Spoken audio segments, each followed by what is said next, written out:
to play for both players. You cannot play one wrong card in that matchup. Yeah, and also depends on your totem draw, I call it. You want to say totem luck.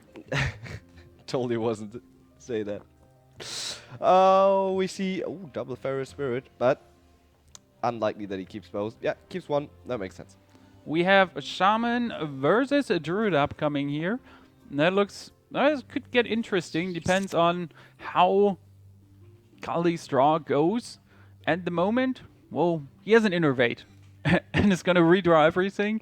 You really don't want to keep Karen and the other stuff, so you want to have something Yeti to get out instantly. And for Faramir, we have actually a Flame Tongue Totem, Unbound, and Spirit Wolves. So for Spirits, that's some really nice hand for him at the moment. If his Unbound survives...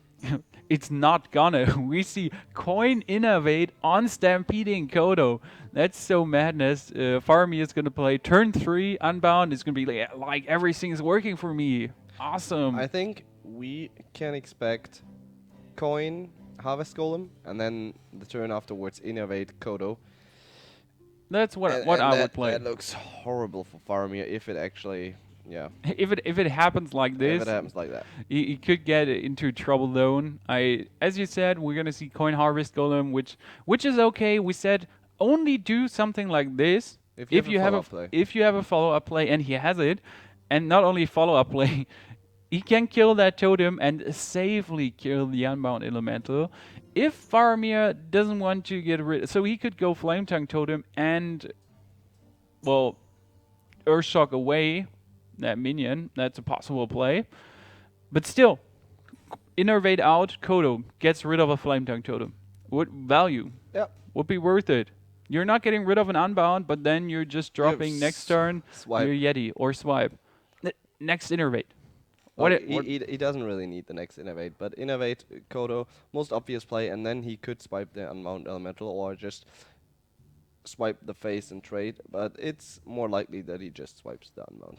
Or he could just attack hero ability too. No, he's not in the need to swipe. That would be okay to just get rid of that minion by attacking, keeping the swipe. You could play Yeti with Innervate and then trade. So there are some good plays for him, but he's running out of options. As he can play everything, but he needs some good redraws. If he only gets high cost minions, that would suck for him. Well, and he actually brings him down to 2 HP. So if he wants to trade, his minion would die, and Faramir makes his own minion trading proof. Well, there's still the possibility of swipe Innervate hero ability, keep the 3-2 alive, but do you really want to keep the 3-2 alive and use 2 cards? Well, the good thing is your enemy is overloaded. So there's anyway no Fire Elemental incoming, but your enemy is overloaded. First of all, that plays in your favor. If you don't swipe, if you leave him alive, so he can go. That could turn out not so good for Kaldi. As we see, the Ferrous Birds incoming, he trades. Well, I wouldn't have traded there, but still. Maybe just play Lightning Storm instead, but Lightning Storm would have killed the entire board. If he traded there, yeah, correct. If he traded versus the Yeti. But his Unbound would still die, but I think the Lightning Storm had... It wouldn't die. Yeah, it would die to swipe next turn, so... Yeah, but you would force a swipe. Yeah, that's correct. Well, he forces it now too, so... But the Pharaoh Spirits get damaged. Yeah, that's correct. So we might see a swipe incoming, or just a charged or taunted up Druid of the Claw. He really doesn't want to swipe. I get my feeling. He wants to keep the swipe for a Soundless swipe. That's the only explanation I have. Or a Zuidrake swipe in combination with Innervate on turn 7, for example. If we're getting a perfect Lightning Storm, now even with a perfect Lightning Storm, his minion would die. So this is rather rough for him now.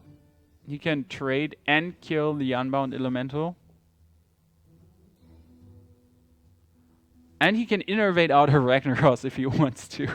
So if Kaldi knew what Faramir is holding here, I would absolutely innervate out at Ragnaros and just be super happy with what I have here.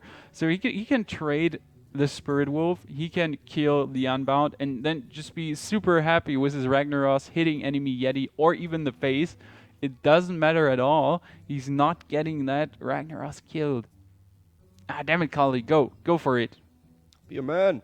The smarter play, we can go down just to the smarter play. Swipe, hero ability, kill the Yeti. He could keep your 2 minions alive. Well, he could also swipe the wolf or swipe the left one and then innervate out his keeper and trade his Yeti absolutely into the Yeti.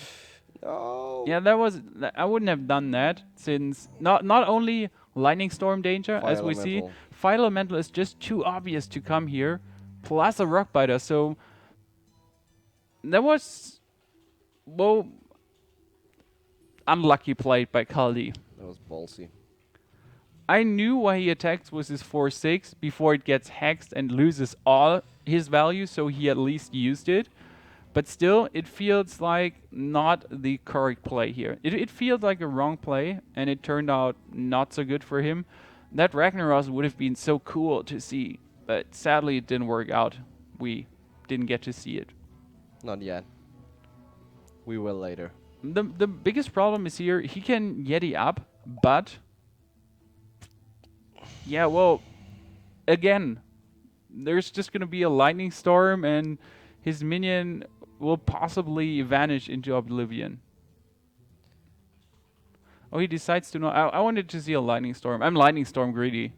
You are? Yeah, I'm really. You see, every turn I'm calling a lightning storm, but still, the board that's here for Kaldi is still not bad.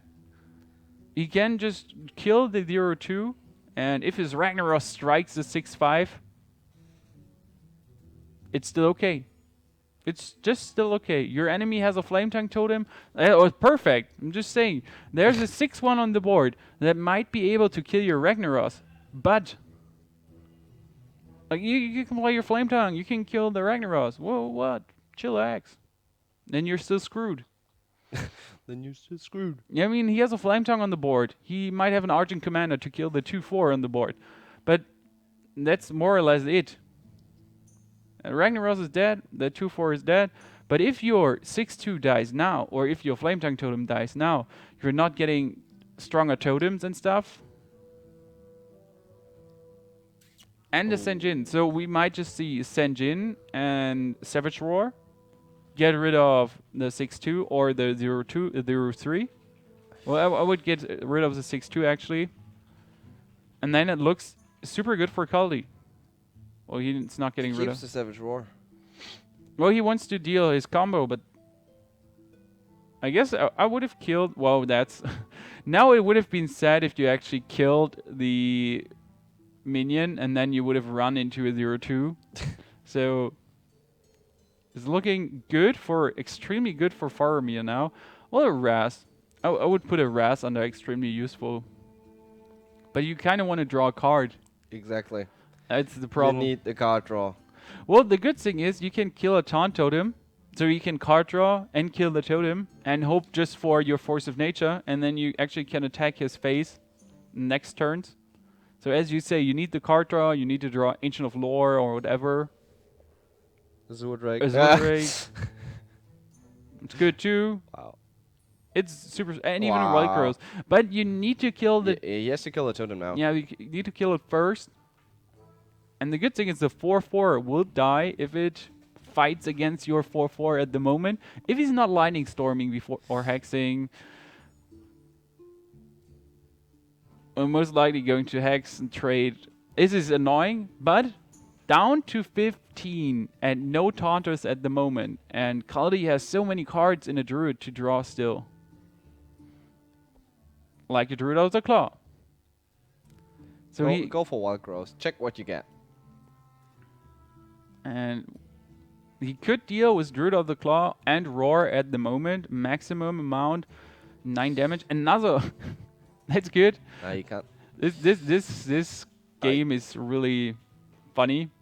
He bear forms up, and that's a good thing. He can kill the totem. He has a 4/6 on the board that might die next turn, but still, It looks really good for him. And one hex is down. If there's not another hex incoming, no, it's a white Pyromancer. That looks really well for him. There's a Lightning Storm possible to get that minion killed, but your minion is on 1 HP then, and he can just trade with his hero ability. I think I would have played more while Pyromancer afterwards. Afterwards? Yeah, he should have maybe played it afterwards. But if there's a crazy swipe coming, well, then he has to decide Wild Pyromancer or Flame Tongue. And more cards plus a Sanjin plus a Black Knight. So Black Knight can still turn out useful if the second Furry Spirit comes, and he can an Alakir. Or an Alakir, and he can kill that 5/1. We had it in a game before that Black Knight wasn't used for an Alakir, and then in the end, the Druid player was screwed because he used his Black Knight. Another hex, if he really wants to use it here. You could Wild Pyromancer hex.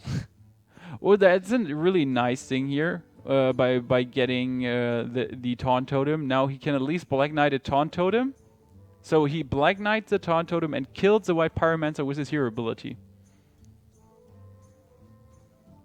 That could happen. Or a Cairn. Wow. Okay, I would say maybe Cairn now. And Faramir admits that might have been a mistake. So white Pyromancer just opened the door for killings of... Yeah, we said it. Just kill that totem with a Black Knight and get rid of the white Pyromancer. That was a rather risky play by Faramir. And he has 0 cards in his hand. This is the annoying thing. He used both hexes, so... Oh, and Azurdrake, that's good. He used both hexes. If there's a Cairn incoming next turn, what is he going to... And the Lava Burst. But you want to do it in the face.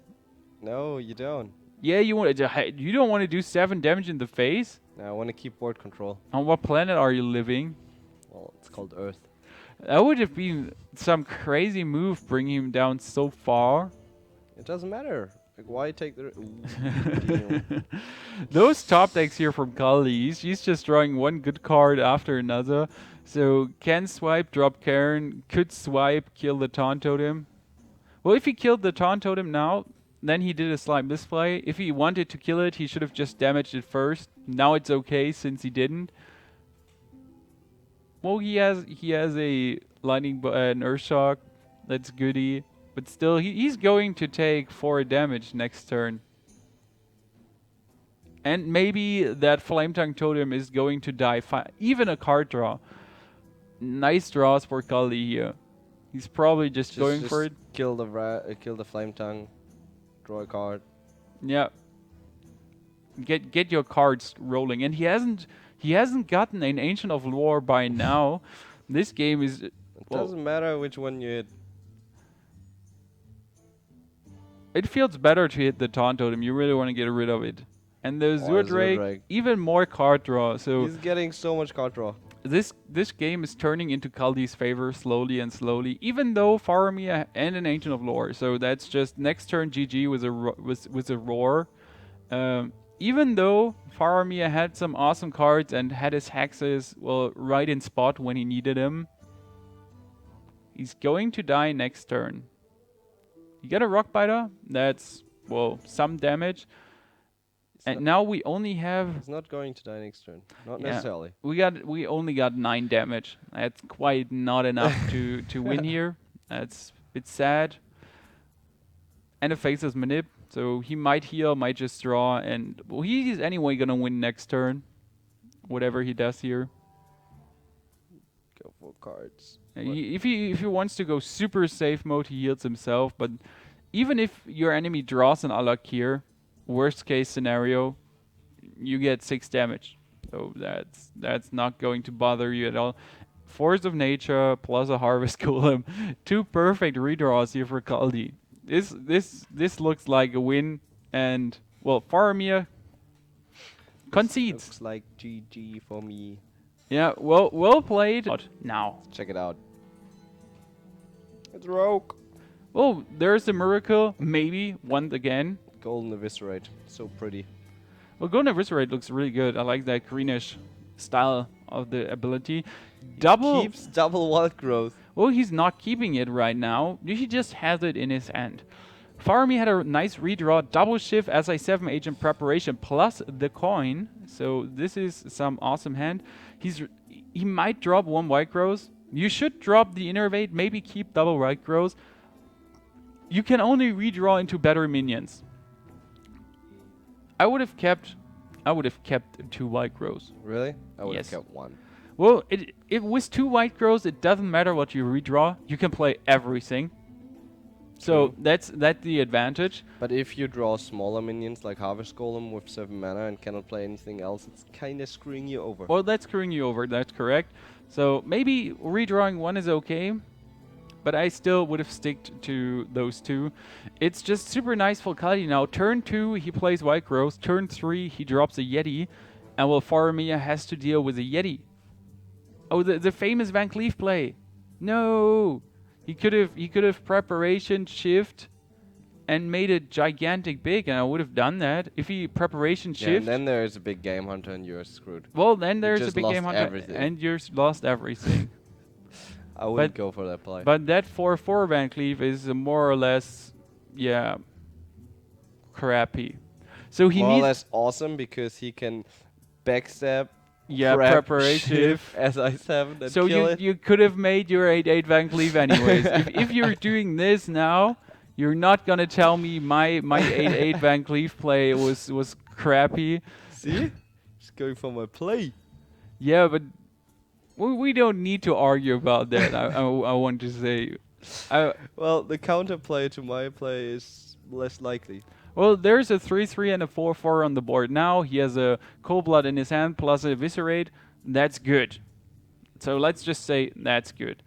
Enemy might play a big Taunter now or an Azure Drake, whatever, but he can deal with it. Yeah, shift Eviscerate. If he wants to. Or just go Cold Blood for 2 damage and Eviscerate, for example. Well, defense. Oh no, you cannot. Well, you can shift phase, Cold Blood your 3/3 and do 4 damage. That's what I would do. So you cannot kill him. Well, you can, but you're going to lose something. You could Cold Blood Van Cleef up for 2, but I prefer shift the phase, Cold Blood my own minion, or sap. Wow! Gets the sap. That was some crazy top an deck here for Faramir. He's sapping it, dealing 7 more damage. This is so ridiculous. Now you can only play him again, and you cannot.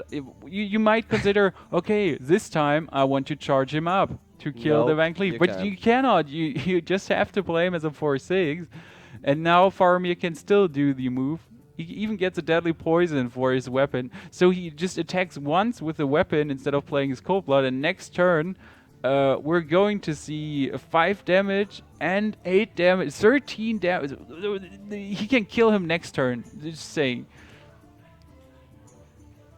Looks good for Faramir. Yeah, even though with that silence, so if let's assume he silences him, that would be 2, 7, 11 with the Eviscerate plus 4. That would be still 15 damage possible. If I'm not miscounting here, so it should be lethal. If I'm I'm not miscounting, am I? 5, 7, 11, 15. Yep. Easy peasy. That was a rather quick game for Faramir here. With a crazy Van Cleef, even a faster game. well played. That went over. GG. Kaldi must be. That's sap. Just that one sap kind of saved his ass here. Shift sap. Perfect play. Or is he going to shaman away the rogue? Mirror.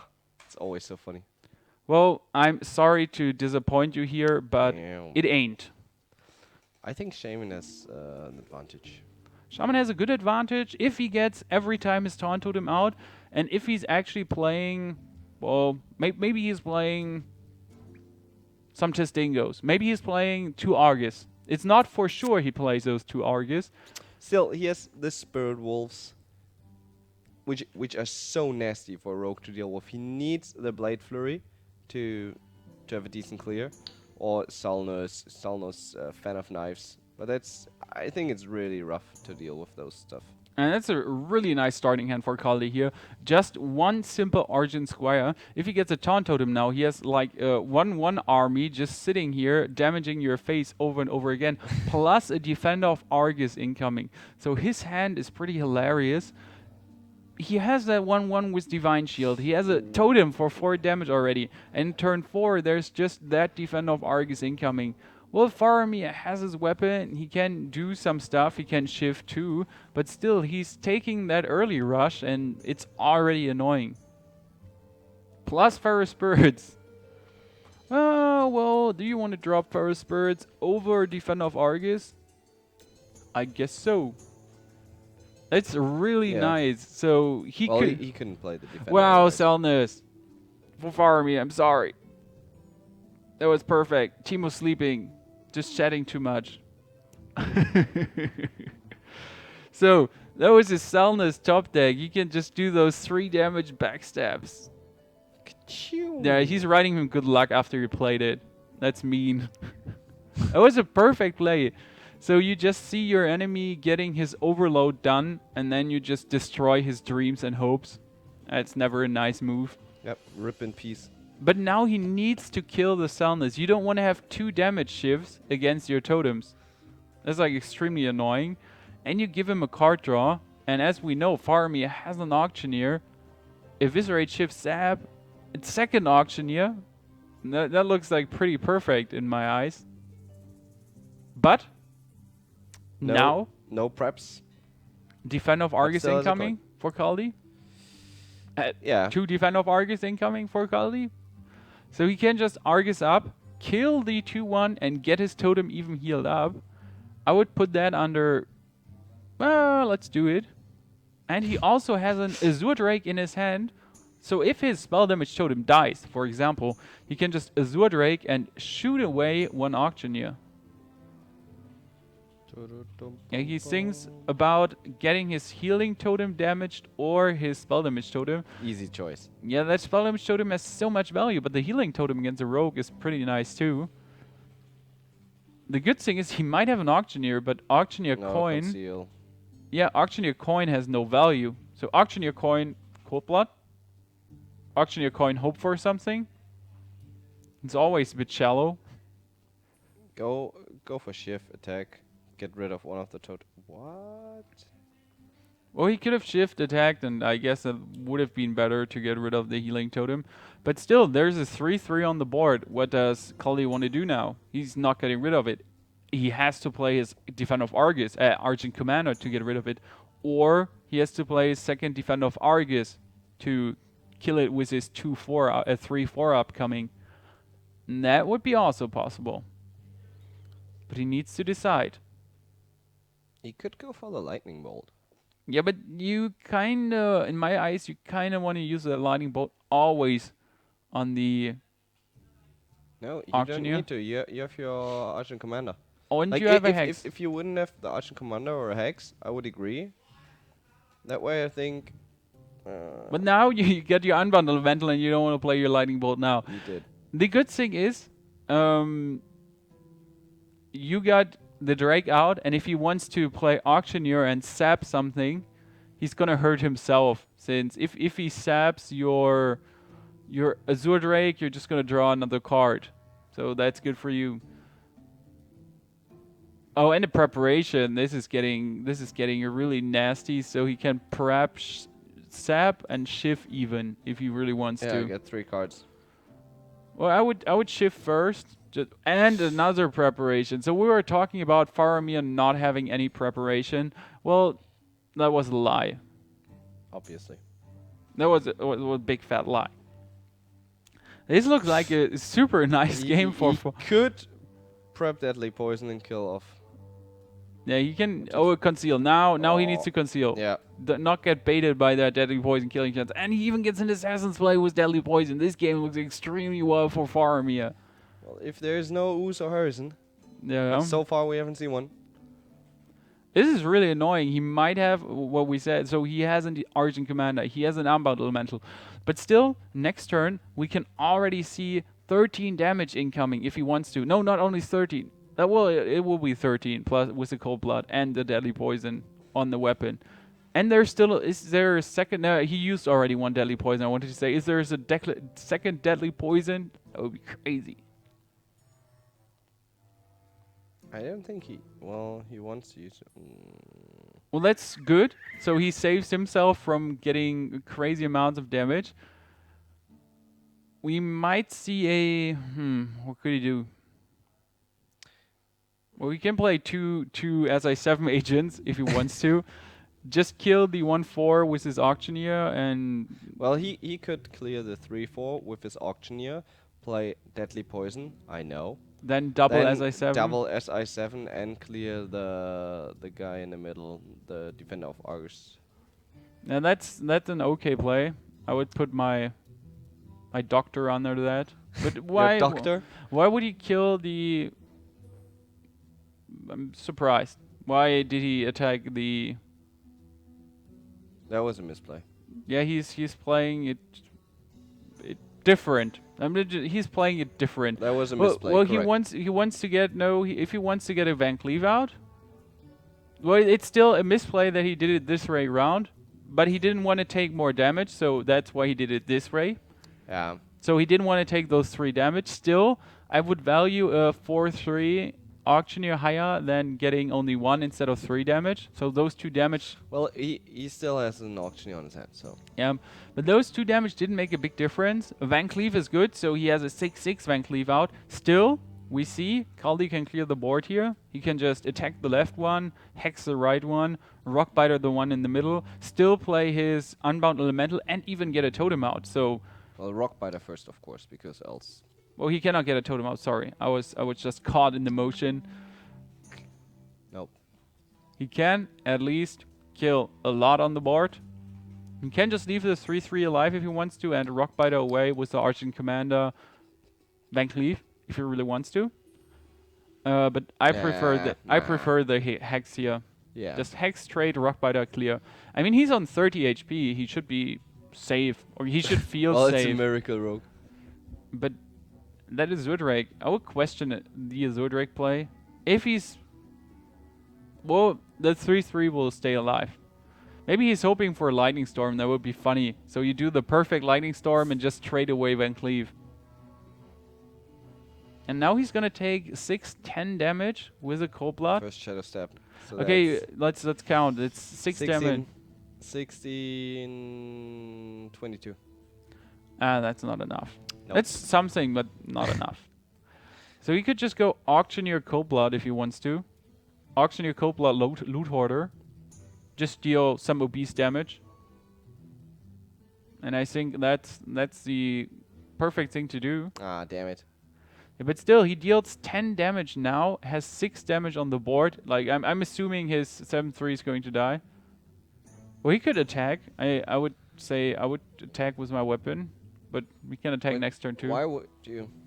Well, you can, if he plays Spirit Wolves, you can anyways go next turn Assassin's Blade, Fan of Knives. Assassin's Blade, Blade Flurry still if you had one. Yeah, he needs the Blade Flurry first. Yeah, so it didn't matter if you attack now with the weapon. Then you, like, if you don't want to launch Leroy next turn, you could have played Assassin's Blade. It's okay to not, but I would have just brought him down to 20. I don't see any difference here. He has an Argent Commander. That's good. He can Rockbiter clear the hex. And then trade. Just go trade with Argent Commander. It would even... I don't see the Selness. What? I would have went for Totem, but that might just be me. It would be okay. Just to get your Selness out for another card. That's the only thing why you play Selness here. But still, there is that one Loot Hoarder out. The Loot Hoarder is super annoying, just saying. Double Shadow Step, so we got Leroy, Shadow Step, Leroy, Shadow Step, Leroy? That's lethal. And that's 16 plus 5. Yeah, that's lethal. Good job, Leroy. You're doing it. So Faramir is winning with the OP combo. I'm sorry. I wanted to say the Mercury Rogue doesn't need the OP combo to win here. But as we see... Definitely helps to have it. It definitely helps to have it. Faramir is going to win this game here. And he's going 2-1 against Kaldi. So we have the first win for Planet Key versus vVv. It turns out that Miracle Rogue once again carries away the win. Maybe we're gonna see it again. Oscar